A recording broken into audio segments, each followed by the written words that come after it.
Al-Mabhasu Tasi', pembahasan yang ke-9.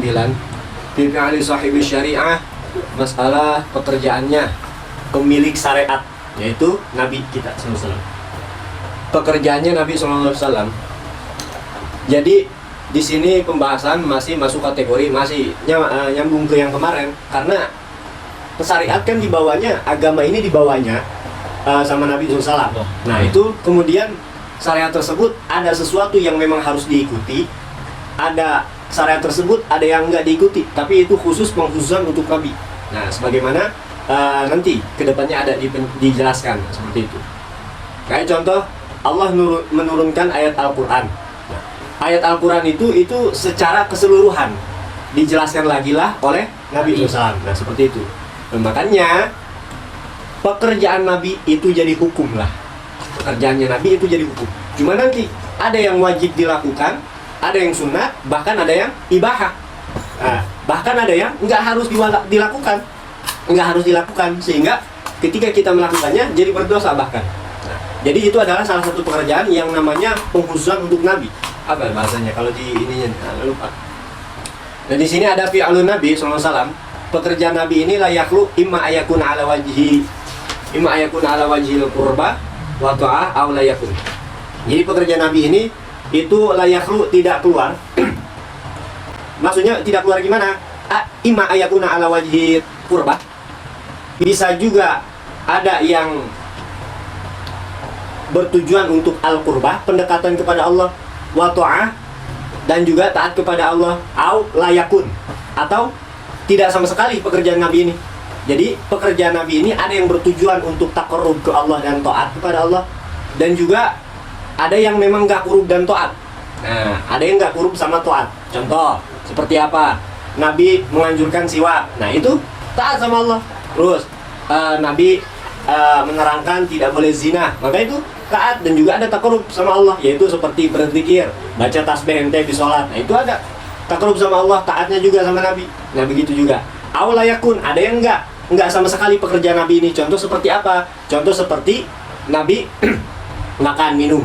Nah, Nabi dulu makan makanan zaman dulu, enggak kayak kita. Nah, kita kan boleh, ya. Maksudnya gimana? Boleh enggak mengikuti Nabi. Nah, di sini nih, awla yakun, enggak ada masuk kategori taqarrub, enggak masuk kategori taat. Maksud taqarrub di sini kepada Allah. Karena Nabi ini pembawa syariat. Nah, pembawa syariat. Maksud taqarrub sama taat di sini kepada Allah. Gitu. Makanya ketika Nabi dulu, contoh Nabi hijrah menggunakan 2 onta, yang mana hijrah bersama siapa? Sayyidina Abu Bakar Siddiq ketika itu menuju Madinah. Nah, hijrah.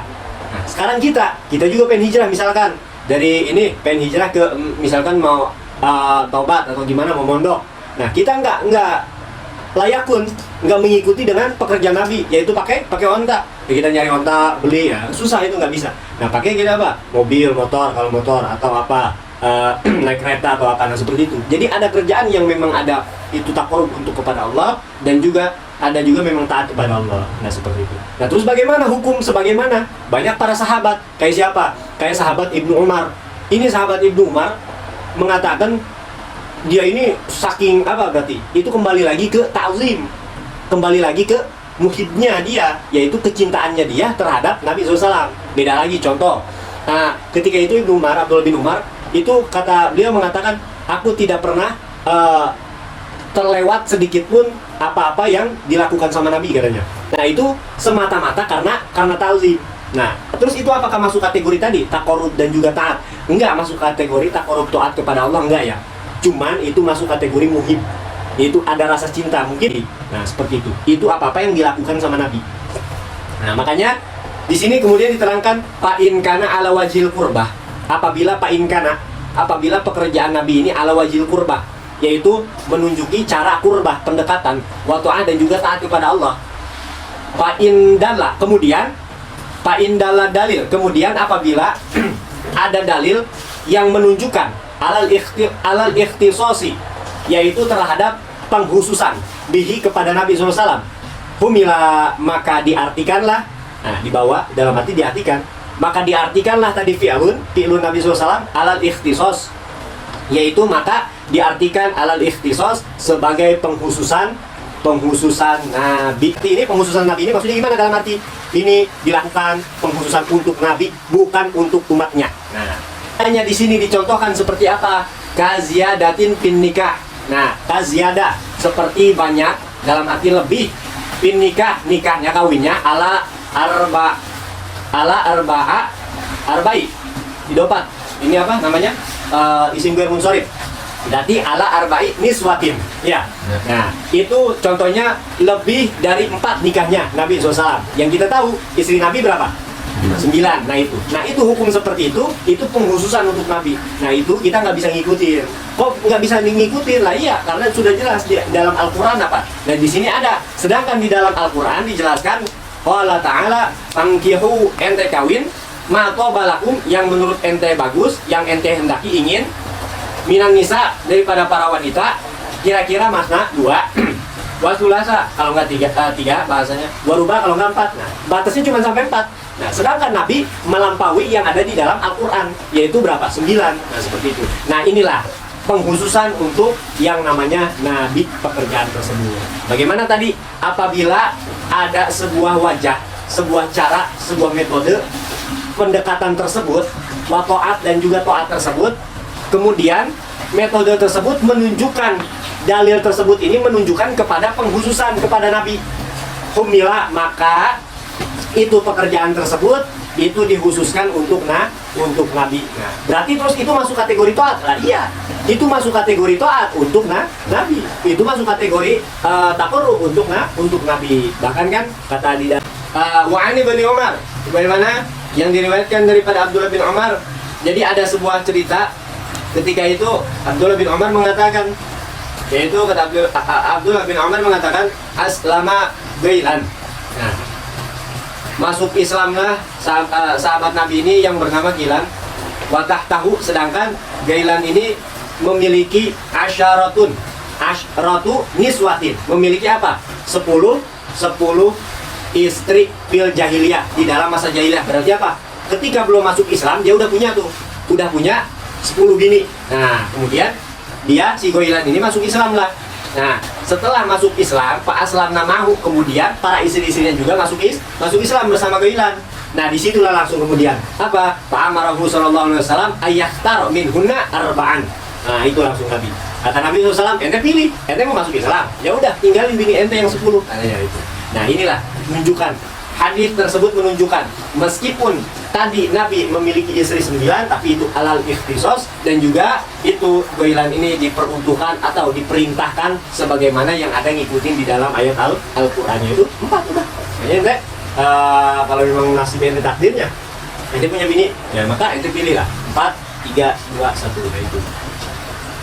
Ya, kemudian itu yang dilakukan. Wa ilam yadullah. Nah itu tuh tadi kan tadi dalil menunjukkan kepada penghususan kepada Nabi. Sekarang kebalikan berarti wa ilam yadullah, apabila ada dalil yang tidak menunjukkan alal ikhtisos bih, yaitu penghususan terhadap Nabi, maka bagaimana hukumnya? La yahtassu bihi. Nah, maka itu dikhususkan tidak kepada Nabi. Bayangkan, itu tidak dikhususkan kepada Nabi. Kalau ada dalil yang dikhususkan kepada Nabi, tapi maka itu tidak dikhususkan kepada Nabi. Bal, akan tetapi tusyarikuhu bihi ummatuhu, itu dikhususkannya untuk umatnya Nabi. Nah, tusyarikan bersamaan, mengikuti, maksudnya mengikuti bersamaan ini yaitu mengikuti dalam arti dikhususkan kepada pekerjaan tersebut oleh umatnya Nabi. Nah, nah itu tuh. Nah, maksudnya itu. Kan? Ya. Nah, bahkan tuh ini nih. Mana dalilnya, buktinya? Kok tadi itu sedangkan seandainya ada dalil tidak menunjukkan ke pengkhususan kepada Nabi. Nah, maka pekerjaan tersebut tidak dikhususkan kepada Nabi. Bal, akan tetapi dikhususkannya kepada umatnya. Nah, ini nih dalilnya. Laqad kana lakum rasulillahi uswatun hasanah. Nah, itu buat contoh. Jadi seolah-olah Nabi kayak gini, nah ini nyontohin buatnya ente supaya ente tuh ngikutin kayak gini. Nah ini loh kelakuan yang baik, nah seperti itu. Makanya Nabi kalau miskin, mana itu buat ente, maksudnya buat kita nih, supaya kita ini apa tujuannya? Yaitu menerima foto dan kota. Bahkan saking nerimanya udah anak pengen miskin. Nah itu. Bahkan waktu Nabi doa dan itu doa supaya dikumpulkan ya akhirnya sama orang miskin, biar orang miskin nggak cemburu. Wah, anu hidupnya miskin, tenang, ente di surga jaminannya, Nabi nungguin ente bakalan kumpul sama ente. Gitu. Makanya kalau ada orang miskin pun orang miskin pun kasih apa? Mubasyirin, kasih kabar gembira, tenang sabar, ente bakalan kayak di yaumil qiyamah gitu. Ente bakalan sama orang-orang sama Nabi SAW. Karena memang udah ada hadis yang jelas ya. Makanya seperti itu. Walidhalika qalu, maka oleh sebab hal tersebutlah, maka qalu, para ulama berkata, ulama fiqh usul, al aslu fi af'alin nabi sallallahu alaihi wasallam al iktida. Nah itulah apa? Asal dasar fi af'alin nabi, yaitu pekerjaan-pekerjaan nabi, al iktida, itu harus diikuti. Kata ulama mengatakan asal semua pekerjaan nabi itu wajib diikuti. Asal semua, asal dasarnya, kata ulama. Akan tetapi nanti di nasih mansuh. Nah, kemudian ada lagi mujmal, mubayyan, mutlak, muqayyad. Jadi nggak semuanya diikuti. Ada yang sesuatu nggak diikuti kayak tadi kawin. Nah, itu yang memang diperuntukkan untuk nabi. Ini mentang-mentang kita ini apa yang ngikutin nabi ya surga ini misalkan, enggak juga seperti itu.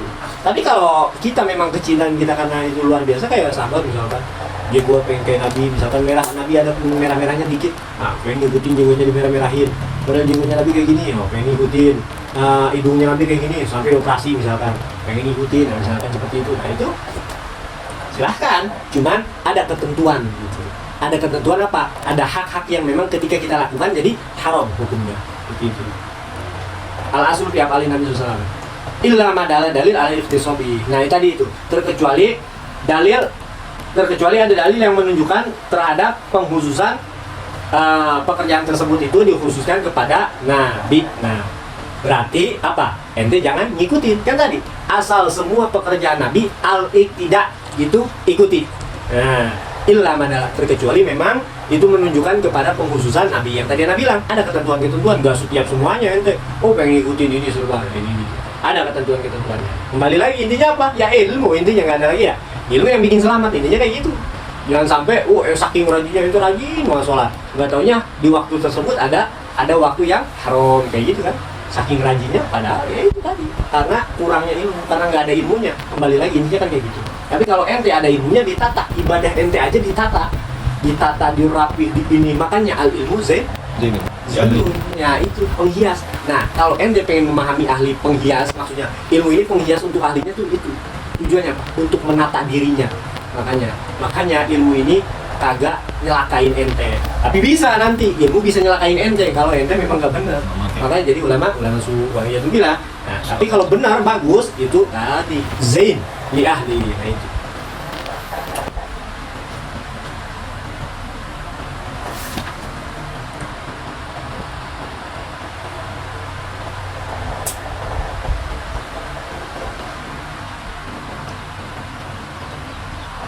Nah kemudian pekerjaan ini yang dikerjakan oleh Nabi itu ada, kalau penjelasan di lain-lain itu ada yang namanya al-af'alul jibiliyah.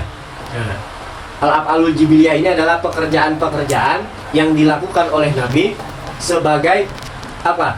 Af'al jibiliyah. Apa af'al jibiliyah? Yaitu pekerjaan yang jadi tabiat manusia. Nah, makanya af'al jibiliyah ini adalah pekerjaan yang mana pekerjaan tersebut sudah menjadi tabiat manusia. Contoh kayak apa? Makan. Nabi makan kan? Nah itu sudah jadi tabiat manusia seperti itu. Maka hukumnya itu kayak gimana? Seperti makan, seperti mandi, seperti apa lagi? Gosok gigi, seperti misalkan tidur. Nah kayak gitu tuh. Pokoknya tabiat manusia yang memang manusia tersebut membutuhkan kayak gitu. Kayak makan, ini kita mau nggak mau kan memang membutuhkan istirahat kayak gitu. Nah itu. Maka itu bagaimana hukumnya? Hukumnya menjadi ibahah. Boleh. Gitu. Hukumnya menjadi ibahah.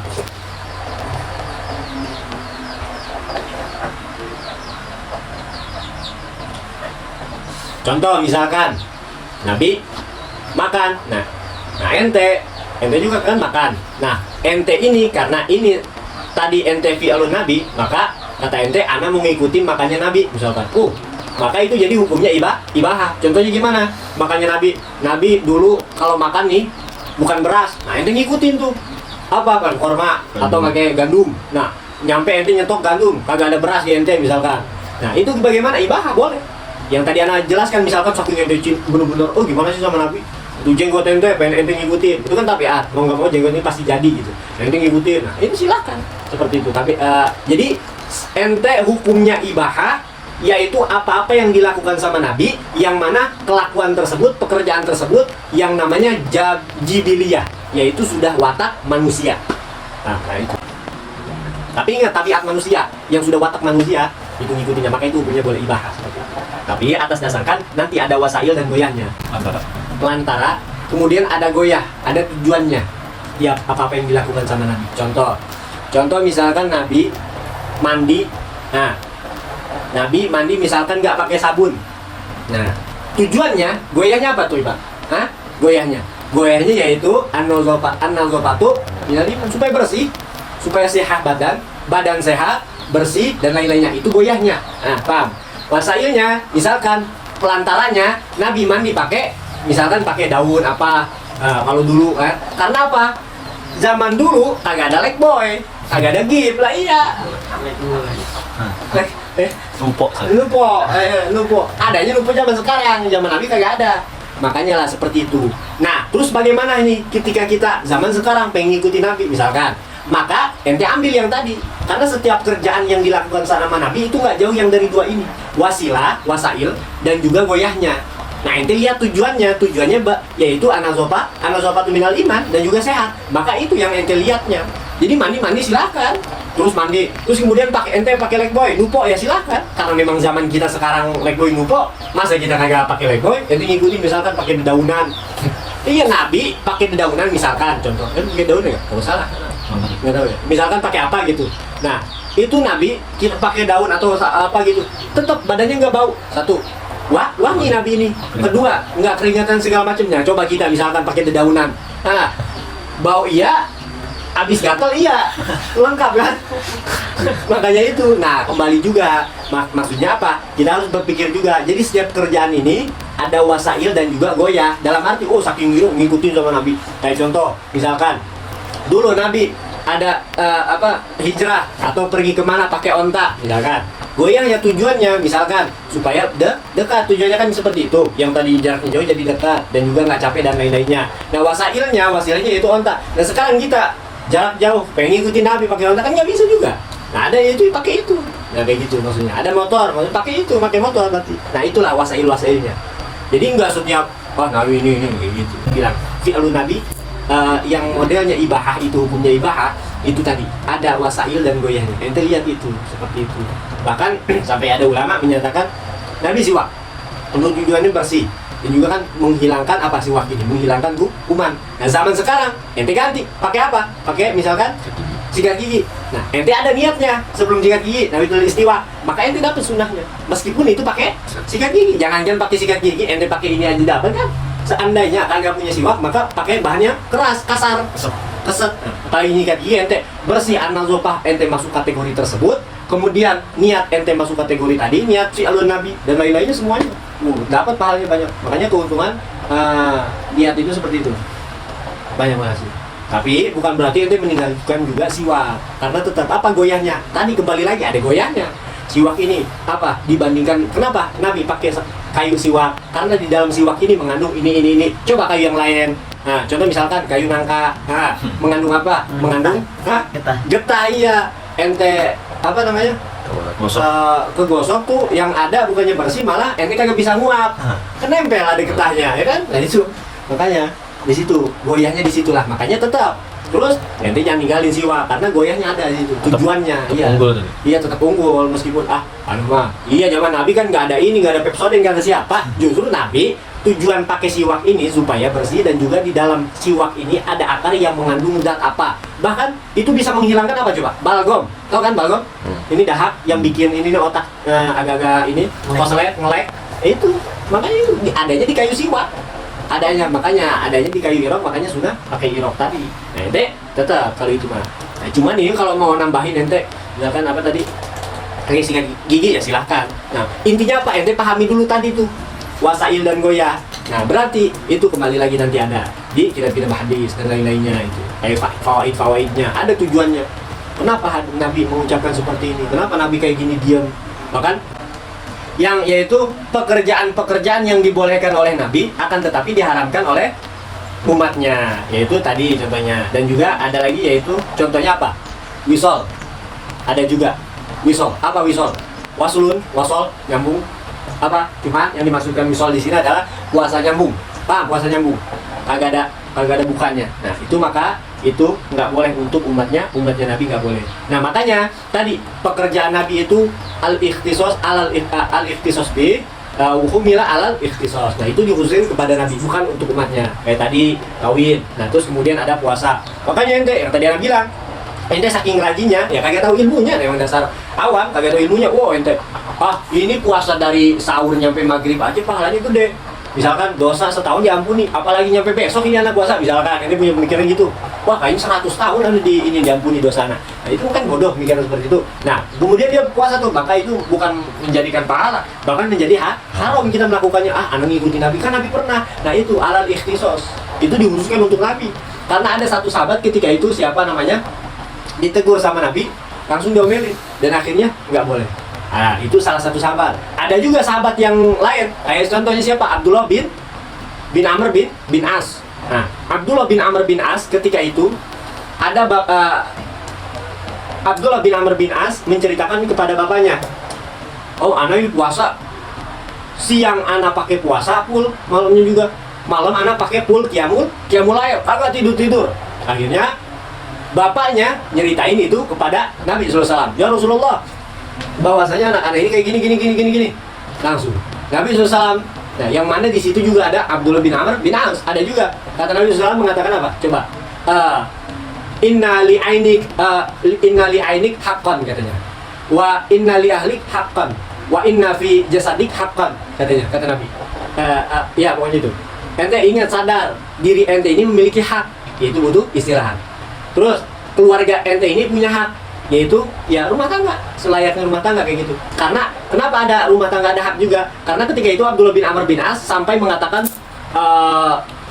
ana berjanji sampai giroh saking ibadahnya, makanya terkenal dengan ahli ibadah Abdullah bin Amr bin As ini. Bahkan salah satu sahabat yang awal mula yang menulis hadis Nabi. Karena kan ketika itu nggak boleh. Nabi mengatakan la taktubul hadis ani walakin lazu katanya. Kata Nabi SAW, ente jangan tulis hadis dari ana, nggak boleh tulis dulu tuh. Nggak boleh, harus dihafalin pokoknya. Pokoknya setiap ayat Al-Quran turun dihafalin oleh para sahabat. Begitu juga hadis Nabi dihafalin langsung oleh mereka. Nah, ada satu usul, yaitu itu tadi Abdullah bin Amr bin As. Ya Rasulullah, ana pengen nulis hadis engkau ya Rasulullah, gimana? Oh, dibolehkan sama Nabi, langsung di situ. Makanya ada tulisan nama kitabnya, yaitu As-Shadiqus Sahifah. Kalau As-Shadiqus Sahifah, nah tulisannya tersebut. Nah, itu tulisan tersebut sahabat Abdullah bin Amr bin As. Nah, beliau lah sahabat Nabi yang pertama bisa nulis hadis Nabi yang dibolehkan sama Nabi. Nah, karena enggak, waktu itu banyak yang enggak dibolehkan. Abdullah bin Amr bin As. Makanya beliau terkenal ibadahnya sangat tekun. Orang yang sangat tekun ibadahnya, orang yang sangat tekun nuntut ilmunya juga. Makanya di situ saking luar biasanya sampai beliau ini, kalau kata kita bahasanya ngewakopin, bahasanya ibaratnya anak wakaf ini buat ente. Nah, kayak gitu. Sampai Abdul bin Amr bin As ini seperti itu. Apa? Untuk ibadah. Ya, sampai mengatakan anak ini benar-benar hidup anak mau anak curahkan untuk ibadah. Pokoknya sampai kata Abdul bin Amr bin As, anak mau mensebodohkan yang namanya keluarga anak. Oh, istri anak mau bodoh amat. Pokoknya kerjaan anak sehari-hari pengen ibadah, pengen qiyamul lail, pengen zikir, pengen sholat, pengen ngaji, sampai keluarganya disebodohkan. Nah, langsung di situ Nabi mengatakan seperti itulah. Karena bapaknya ngadu sama Nabi. Langsung kata Nabi, inna li ainik haqqan wa inna li ahlik haqqan. Nah, kemudian kum wanam wasum waftir katanya. Ente bangun, ente juga tidur. Ente puasa, ente juga buka. Jangan sampai terus. Nah, seperti itu. Kemudian kata Abdullah bin Amr bin As katanya, ya Rasulullah, terus puasa apa yang paling bagus bagi kita ini? Kata Nabi SAW, yaumud dahar katanya. Puasa dahar, tahu? Puasa dahar ini puasa yang bagus, yaitu dalam sebulan puasa 3 kali. Nah, ini sunat nih. Sebulan sekali itu sunat puasa 3 hari. 3 kali itu 3 hari maksudnya. Nah, itu dalam sebulan sekali itu namanya puasa saumud dahar, yaumud dahar. Nah, itu akhirnya kata Abdullah bin Amr bin As, ya Rasulullah, ana lebih mampu daripada segitu. Dikit amat ya Rasulullah, tambahinlah. Yang sebulan cuma 3 kali, anak bener-bener buat agama, buat ibadah kata. Akhirnya kata Nabi, tidak adalah puasa yang lebih baik melainkan puasanya Nabi Allah Daud katanya. Tahu kan puasanya? Nah itu sehari puasa sehari buka, sehari puasa sehari buka. Nah itu. Sedangkan orang yang puasa terus-terusan itu jadi hukumnya haram, nggak boleh. Ya itu jadi menyiksa jiwa, nggak boleh itu, menyiksa batin aja. Sakingnya itu kembali lagi nggak ada ilmu. Nah, seperti itu walhasil tadi. Nah itu tadilah. Jadi kerjaan yang memang dikhususkan untuk Nabi. Berarti Nabi pernah melakukan wisol? Iya pernah Nabi melakukan wisol. Gitu. Bahkan yang harus ente pahami, Nabi pernah 3 hari nggak makan gini gitu. Nah ente mau ngikutin sama Nabi misalkan 3 hari kagak makan, nah itu nggak bisa juga. Karena apa? Karena Nabi pernah mengatakan kepada para sahabat, ya Rasulullah, kenapa ente kagak makan-makan? Kata Nabi SAW, anak udah dikasih makan sama Allah. Nah itu. Makanya itu beda lagi. Itu kalau kata kita bahasanya rizqah wahbiyah gitu. Jadi rezeki yang langsung dari Allah. Sebagaimana para ulama-ulama. Ente pengen tahu ulama, bahasanya ulama. Ada satu wali namanya Bib, ente kenapa kagak makan-makan? Ente pengen tahu makannya anak apa? Anak makannya anak ini subhanallah. Tidurnya anak, ente kenapa? Anak nggak pernah tidur. Tidurnya anak ini yaitu baca kitab katanya. Nah itu adalah udah ketentuan. Jadi ya memang seperti itu makannya. Paham nggak? Jadi, nah kita pengen ngikutin nih. Nggak makan-makan misalkan 3 hari sampai sebulan. Nah itu nggak bisa. Kembali lagi, mati kembali lagi. Iya, jadi haram lah. Iya, jadi menyiksa badan nggak boleh itu. Nah silahkan seperti itu kalau memang udah ada pengkhususan seperti itu. Bagaimana wali-wali para ulama-ulama dulu? Makanya ulama-ulama dulu makannya sedikit, Imam Syafi'i sedikit. Karena apa? Mereka kenyang karena baca kitab. Mereka kenyang karena baca subhanallah. Gimana nggak kenyang? Baca subhanallahnya benar. Ente mau bukti? Ente setiap maghrib kan baca yasin. Ente buktiin nggak? Bahkan itu asli benar. Anak setiap baca yasin, yang tadinya lapar jadi kenyang, begak, paham nggak begak? Bener nggak? Ente kayak gitu nggak? Begak, ngerasanya begak. Enggak, padahal nggak makan, tapi rasanya begak aja habis baca yasin tuh. Kalau ente bener baca yasin ya itu bukti. Nah segitu, apalagi para wali, ulama kan, begitu juga Nabi. Dan memang ada hadisnya, sebagaimana di kitab Khazinatul Asrar diterangkan bahwasanya orang yang membaca surah Yasin maka akan diberikan kekenyangan katanya. Kata Nabi SAW, akan kenyang itu, perutnya lah dikenyangkan. Memang ada hadisnya memang, dan itu memang benar asli bukti.